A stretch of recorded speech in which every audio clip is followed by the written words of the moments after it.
Welcome back to nest creator. तो आज हमारा जो टॉपिक है वो है बेसिक स्ट्रक्चर्स के बारे में। बेसिक स्ट्रक्चर मतलब क्या? बेसिक स्ट्रक्चर सी लैंग्वेज का जो स्ट्रक्चर होता है वो किस तरह से होता है, जो सिंटैक्स होता है वो किस तरह से होता है। तो हम आज उसको देखेंगे।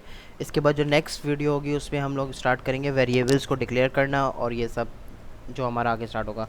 तो सी लैंग्वेज का जो बेसिक स्ट्रक्चर है वो कुछ इस तरह से पहले आपने अपना Dev C plus plus on कर लेना है और उसके बाद यहाँ पे आके न्यू फाइल और सोर्स फाइल बनानी है। और अब स्टार्ट करते हैं। तो बेसिक स्ट्रक्चर क्या है देखते हैं। तो फर्स्ट दिस इंक्लूड stdio.h। ये क्या है? ये एक हेडर फाइल है। हैश इंक्लूड डॉट stdio का मतलब है स्टैंडर्ड इनपुट आउटपुट। stdio का मतलब है स्टैंडर्ड इनपुट आउटपुट। ये एक हेडर फाइल है, मतलब कि ये एक लाइब्रेरी है। लाइब्रेरीज क्या होती है मैं लाइब्रेरी समझाता हूँ।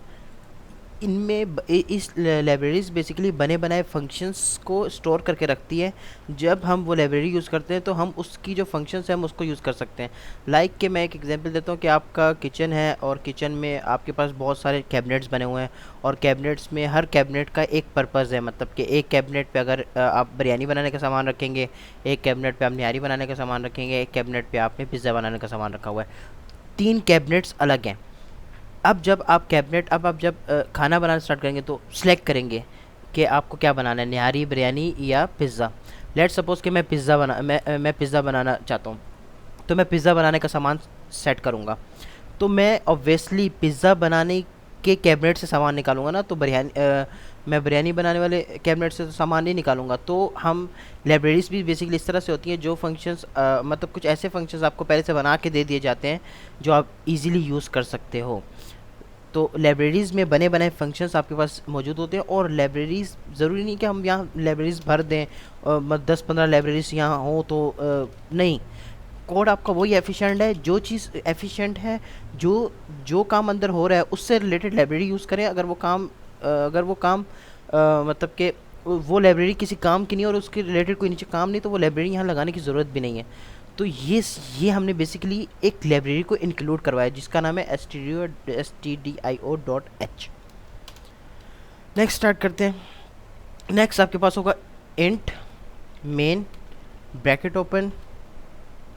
अच्छा, कुछ यहाँ से स्टार्ट करते हैं और जो मैं यहाँ से स्टार्ट करता हूँ। ये मेरा मतलब कि मेरा लिखने का तरीका है।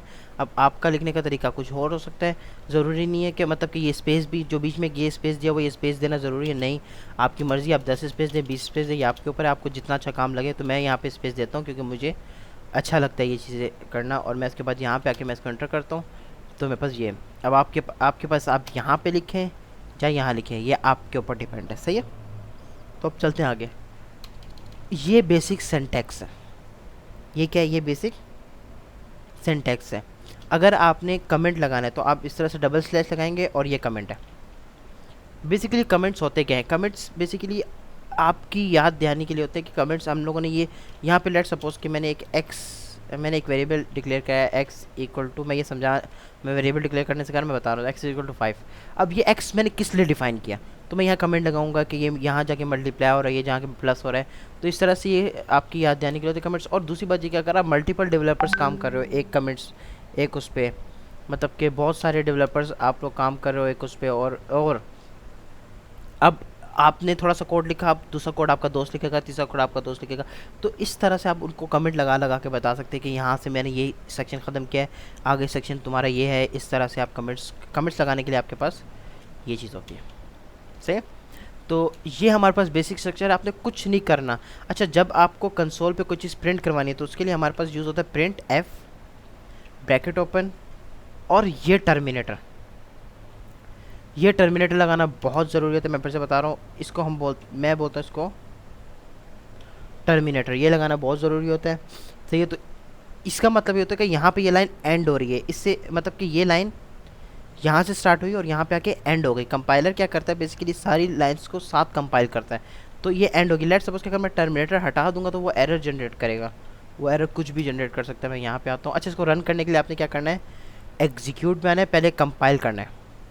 जब आप कंपाइल एंड रन कर लें, जब पहले इसको कंपाइल कर लें, वो बोल रहा है कि फ़ाइल को सेव का करना है, तो मैं फ़ाइल का नाम रख देता हूँ टेस्ट, और मैं इसको डेस्कटॉप पे सेव कर देता हूँ। तो यहाँ पे ये एरर दे रहा है, एरर क्या दे रहा है कि मैंने यहाँ पे कुछ डाला नहीं, और यहाँ पे मैं जब इसको रन करता हूँ तो कंपाइलर, ये देखें एक्सपेक्टेड, मतलब कि उसने टर्मिनेटर का एरर दे दिया, मतलब कि हमारे पास ये टर्मिनेटर नहीं था। तो अब इसके लिए हम क्या करेंगे कि अब हम इसके लिए क्या,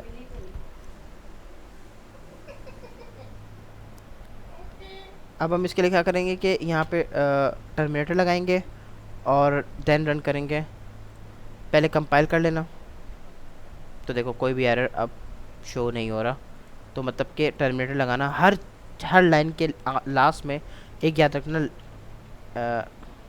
एंड एंड में टर्मिनेटर लगाना बहुत ज़रूरी है, हर लाइन के से। तो ये डबल कोटेशन मैंने क्यों लगाई, जब भी आपको स्टेटमेंट या लेटर या स्ट्रिंग, जब भी आप ये डिफाइन करते तो इसके लिए आपको डबल कोटेशन लगाना ज़रूरी होती है इस तरह से। और जो भी आप लिखते हैं, लेट्स सपोज कि स्टेटमेंट क्या हो सकती है, दिस इज़ माय नेम, ये एक स्टेटमेंट है। लेटर क्या हो सकता है, एच एक लेटर है। और स्ट्रिंग क्या हो सकता है, हम स्ट्रिंग के बारे में आगे जाके पढ़ेंगे, फिलहाल मैं बता रहा हूँ स्ट्रिंग क्या होता है। पाकिस्तान एक स्ट्रिंग है, सही है। तो हमेशा याद रखना, जब भी हम इस तरह के स्ट्रिंग्स, लेटर या स्टेटमेंट यूज़ करते हैं, उसके लिए डबल कोटेशन लगाना ज़रूरी होती है, उसके बीच में वो डबल कोटेशन एक्सेप्ट करते हैं। और जब भी हम कोई नंबर डिफाइन करते हैं, नंबर लेट्स सपोज के 2 या 5 या 6 या 7, ये विदाउट कोटेशन होता है, ये विदाउट कोटेशन होता है, इसको आप डायरेक्टली डिफाइन करेंगे। और जब भी कोई नंबर, जब भी कोई लेटर, स्ट्रिंग या स्टेटमेंट आप डिफाइन करेंगे, वो हमेशा डबल कोटेशन के बीच में होगी। तो ये था बेसिक स्ट्रक्चर जो आपको मतलब कि रटा होना चाहिए, याद होना चाहिए। तो प्रिंट एफ क्या करता है कि आपके कंसोल पे कोई भी चीज़ प्रिंट करता है। लेट सपोज कि मैं लिखूँ दिस इज़ माई नेम, और मैं इसको प्रिंट कर दूँ और मैं यहाँ लिखूँ कि दिस इज़ माई नेम, आपको इस वक्त दिख रहा होगा दिस इज़ माई नेम, सही। तो लेट एक और चीज़ के यहाँ पे क्या स्पेसिफिक नहीं, यहाँ पे आप कुछ भी लिख सकते हो, कुछ से मुराद के कुछ भी लिख सकते हो, कुछ से मुराद कुछ भी किस तरह से लिखो। मैं लिखता हूँ कि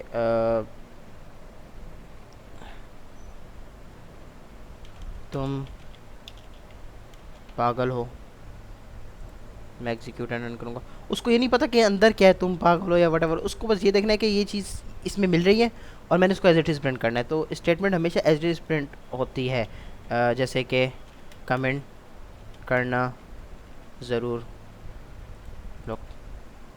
तो कमेंट करना ज़रूर। अच्छा, कोई भी क्वेश्चंस इस स्ट्रक्चर से रिलेटेड हो तो नीचे कमेंट बॉक्स पे पूछ लेना। और अगर कोई इस वक्त डेवलपर हमें देख रहा है जो ज़्यादा अच्छा मतलब कि अच्छा डेवलपर है, और सब अच्छे डेवलपर है, जो अच्छा डेवलपर देख रहा है वो उस कमेंट का, अगर मैं अवेलेबल नहीं तो वो उस कमेंट का रिप्लाई कर दे कि जल्द से जल्द हेल्प हो सके, सही है। तो ये हमारा बेसिक स्ट्रक्चर था। अब हम लोग नेक्स्ट वीडियो में वेरिएबल को डिक्लेयर करना सीखेंगे कि वेरिएबल्स और डेटा टाइप्स कैसे डिक्लेयर करते हैं अपने प्रोग्राम्स में। तो मिलते हैं नेक्स्ट वीडियो में।